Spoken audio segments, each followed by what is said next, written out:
Shalom, queridos. Vamos continuar o nosso devocional hoje. O nosso texto que nós estamos meditando está em 2 Samuel, capítulo de número 8, tá bom? E também os Salmos 110, 97 e 98. Bom, queria comentar algumas coisas aqui com vocês. Eu tenho certeza que vai ser bastante proveitoso. O tema do nosso devocional é: não deixe o inimigo se fortalecer. Quero ler aqui o versículo 1 do capítulo 8 de 2 Samuel, que diz: Depois disto feriu Davi os filisteus e os sujeitou, e tomou de suas mãos as rédeas da metrópole. Quero também continuar lendo o verso 5 e o 6 agora. Vieram os sírios de Damasco a socorrer Hadadezer, rei de Zobar, porém Davi matou os sírios, 22.000 homens. Davi pôs guarnições na Síria de Damasco, e os sírios ficaram por servos de Davi, e lhe pagavam tributos, e o Senhor dava vitórias a Davi por onde quer que ia. Muito bem, queridos, os Salmos de número 110, 97 e 98, ele fala de um reino messiânico. Eles falam do poder desse reino messiânico em vencer as nações inimigas, em fazer justiça na terra. Tem um ponto que nós que estudamos a palavra de Deus precisamos ter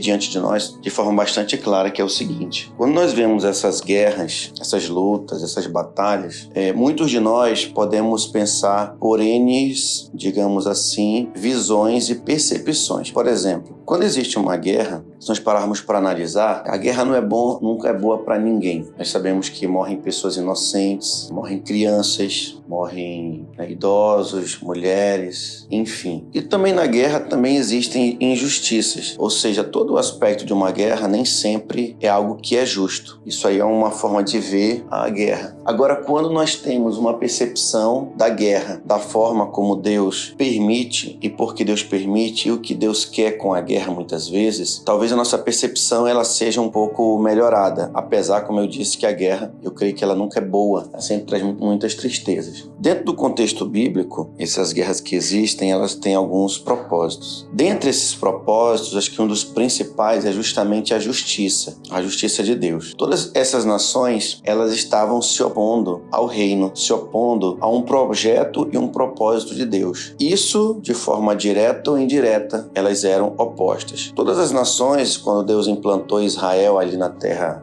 de Canaã, eram nações que estavam na contramão dos propósitos e dos desígnios de Deus. Então a intenção de Deus com Israel é usar a nação de Israel para trazer justiça e manifestar esse reino que Deus propôs a Israel para que as nações ao redor pudessem ser convertidas a Deus. Por que não? Eu creio que esse é um dos maiores propósitos, porque veriam uma nação santa, iriam ver um povo totalmente diferente das nações que eles já estavam acostumados a ver. Eu digo as nações que eram vizinhas de Israel. Um exemplo é Ruth, que era uma moabita, e ela, sem sombra de dúvida, queridos, o estilo de vida de Israel, embora muitas vezes não foi perfeito, nós sabemos disso. Falharam, mas tinha muita coisa de Deus ali, sabe, que serviu de exemplo e testemunho. Porque senão essa mulher não viria, digamos ali. A crer em Israel, ela poderia muito bem ter abandonado, a família, do seu falecido cônjuge ali. Pois bem, então, o que eu quero dizer também com a situação de Davi é justamente essa. No capítulo 8 de 2 Samuel, nós temos ali Deus dando muitas vitórias para Davi. Muitas vitórias. Só para você ter ideia, no versículo que nós lemos aqui, nós vamos perceber que ele venceu os sírios. Não sei se você tem dimensão disso. Ele venceu um exército dos sírios. Quando ele venceu esse exército dos sírios, Davi nem sabia, mas ele retardou em pelo menos aí uns 50 anos uma grande potência mundial. Porque nós sabemos que lá na frente, depois do reinado de Salomão, os sírios vão aparecer de forma muito forte. Inclusive, eles vão dominar boa parte daquela região. Vai ser uma potência mundial. Só para você ter ideia, uma nação que vai ser uma potência no mundo, que vai dominar. E Davi, sem perceber isso, usado por Deus, ele retardou. Inclusive, os sírios ainda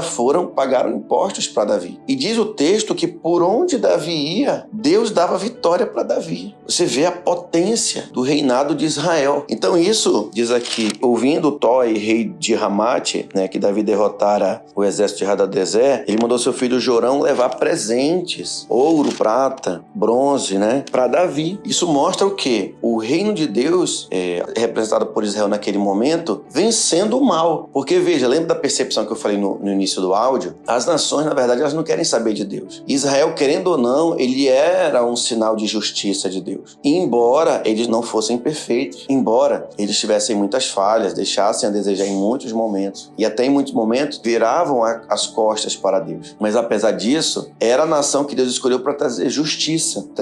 Então, quando eu tenho essa percepção, o meu entendimento sobre essas questões da guerra, elas começam a ter um certo equilíbrio. Porque pensa o seguinte: quem sou eu humanamente para falar? Quem está certo aí? Então, ninguém tem esse critério de dizer assim, eu tô certo, o meu julgamento é melhor, eu tenho uma análise mais certa sobre as coisas. O nosso padrão é o que a palavra de Deus nos ensina, né? O que a palavra de Deus nos fornece. E a partir disso, nós vamos compreendendo. Se Israel era injusto, se podemos pensar assim, as nações ao redor, elas eram muito mais injustas. Apesar de terem suas leis, seus princípios também. Nem tudo era errado, que a gente sabe que em todas as nações tem coisas boas, mas trazendo para a vontade soberana e perfeita de Deus, Israel, apesar dos pesares, era a nação mais justa. Se Israel, por exemplo, colocando uma hipótese, não fossem justos, as nações idem não seriam justas e ainda mais não seriam justas. Então, apesar também dos erros de Israel, era a nação mais justa e tinha os princípios e os mandamentos que serviam de exemplo para as outras nações. E aqui, queridos, no reinado de Davi, já nessa etapa aqui do capítulo 8 de 2 Samuel, nós vamos ver assim Deus trabalhando muito na vida de Davi, vencendo as nações, trazendo certa paz, incomodando as nações e também chamando a atenção de muitas nações para o Deus de Israel. Por isso que esse reinado, em parte, ele é um reflexo do governo do Messias. Porque, veja, quando nós vamos lá para o Novo Testamento, nós vamos ver uma certa dificuldade de algumas pessoas no Novo Testamento, eu digo pessoas lá no tempo do Novo Testamento mesmo, de aceitarem Jesus como Messias. Por quê? Porque eles sabiam que Deus iria suscitar um descendente que iria trazer justiça, equilíbrio, seria o próprio Messias. Eles acreditavam que o Messias, ele viria de forma militar, como um guerreiro. E aí o que acontece? Nós vamos ver Jesus vindo como um cordeiro. Aí você vai dizer assim, apóstolo, mas eles estão errados, porque eles pensavam que Jesus viria como um rei Davi, como militarmente implantando, com braço de ferro a justiça, como diz as profecias. Eles estão errados. Aí eu digo para você, eles não estão errados. Eles estão certos em parte. Na verdade, eles só não compreenderam como isso vai acontecer. Então veja, a primeira vinda do Messias, tanto é que os apóstolos também não entendiam isso. Eles só vão entender isso depois que eles tiveram um novo nascimento, receberam o Espírito Santo e entenderam que o reino de Deus, ele começa no nosso coração. Na segunda volta, aí Jesus vai vir, queridos, com um braço de ferro. Então, as nações que não se submeteram ao governo do Messias, elas vão serem regidas com braço de ferro, elas vão ser punidas. Então, o que eu quero dizer para você com essa palavra, dentro desse contexto, é o seguinte, que o que está acontecendo aqui, ele é uma imagem, ele é uma figura, tá, do que vai acontecer mais à frente, no futuro, na escatologia, aonde o rei messiânico, ele vai reger as nações com braço de ferro. Ou seja, para que implante a santidade, para que o reino de Deus venha a ser implantado. E aí, queridos, vai ser a justiça máxima de Deus no meio dos homens. E muitos vão morrer. Muitos serão punidos, vão ser punidos. Muito parecido com o que está acontecendo aqui. Então, eu concluo dizendo essa palavra aqui para você, é o seguinte, o tema, não deixe o inimigo se fortalecer. Por quê? Veja só, onde que entra essa palavra agora dentro do que eu estou falando de tudo isso aqui para você? É o seguinte, se nós olharmos alguns capítulos antes do reinado, de Davi, por exemplo, a nação, ela permitiu muito que os inimigos se fortalecessem. E se você parar para observar, as vitórias que Davi teve aqui foram vitórias sobrenaturais. Davi não venceu porque ele tinha um exército muito grande. Davi não venceu porque simplesmente tinha mais estratégias. Davi não venceu por isso. Davi venceu porque Deus estava com ele. E aqui, queridos, as nações, elas eram muito fortes. Não foram vitórias pequenas que nós podemos olhar assim.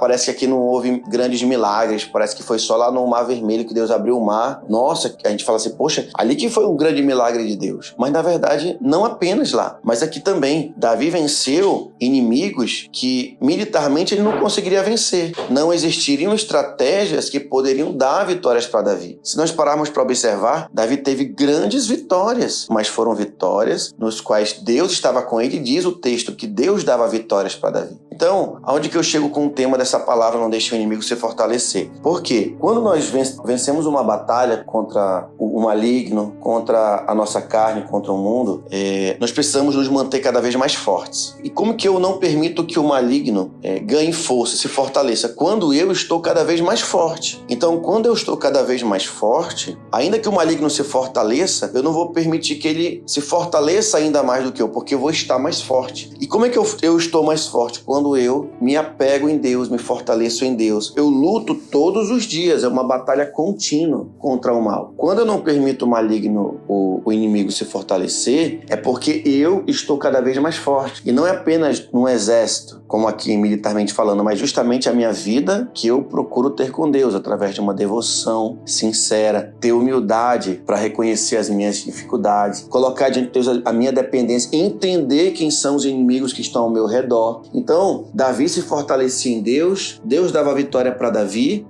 Deus dava as estratégias para Davi. Davi sabia muito bem quem eram seus inimigos. Nós vamos ver aqui, ele vencendo os filisteus, queridos, que eram os amalequitas. O espinho na carne era aqueles inimigos que eles são incansáveis. Eles recuam, mas quando eles voltam cada vez mais fortes. Então não deixa o inimigo se fortalecer. Ainda que o inimigo venha mais forte, você vai estar ainda mais forte para vencer o inimigo, tá bom? Então, como é que nós vamos vencer esse inimigo e não vamos permitir que ele se fortaleça? Quando eu estou cada vez mais forte. Então, e de onde vinham as vitórias de Davi? Justamente vinha porque ele tinha um grande apreço pela presença de Deus. Ele sabia que as vitórias vinham da sua oração, da sua adoração, de um diálogo sincero. E quando a gente fala de oração, queridos, não é apenas orar, digamos assim, pensamento comum que nós temos sobre oração, mas oração é usar a oração de várias formas, como clamor, como busca de estratégia, como adoração, como reconhecimento que nós precisamos ter em Deus, de depender dele todos os dias, de falar, Senhor, tem um inimigo específico aqui na minha vida, me ajuda a vencer. Senhor, essa aqui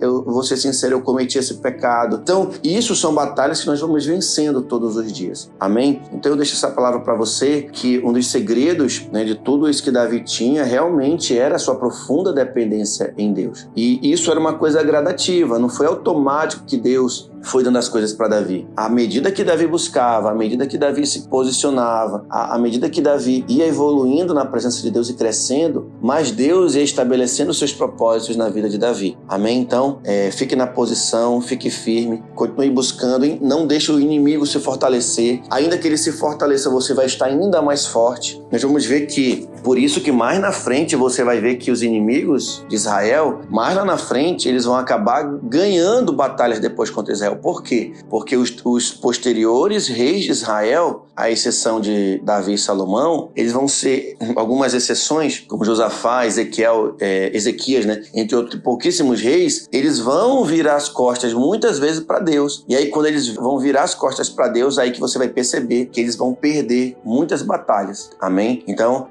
eu deixo essa palavra para você pensar. A nossa vitória realmente está em nós dependermos de Deus. Não seja tomado e não seja intimidado pelo inimigo. Amém? Não deixe ser intimidado pelo inimigo. O inimigo está se fortalecendo muitas vezes. Ele vai tentar um contra-ataque, mas esteja firme, sabendo que ainda que o inimigo se levante, você vai a ele em nome do Senhor dos Exércitos. Amém? Que Deus te abençoe em nome de Jesus Cristo.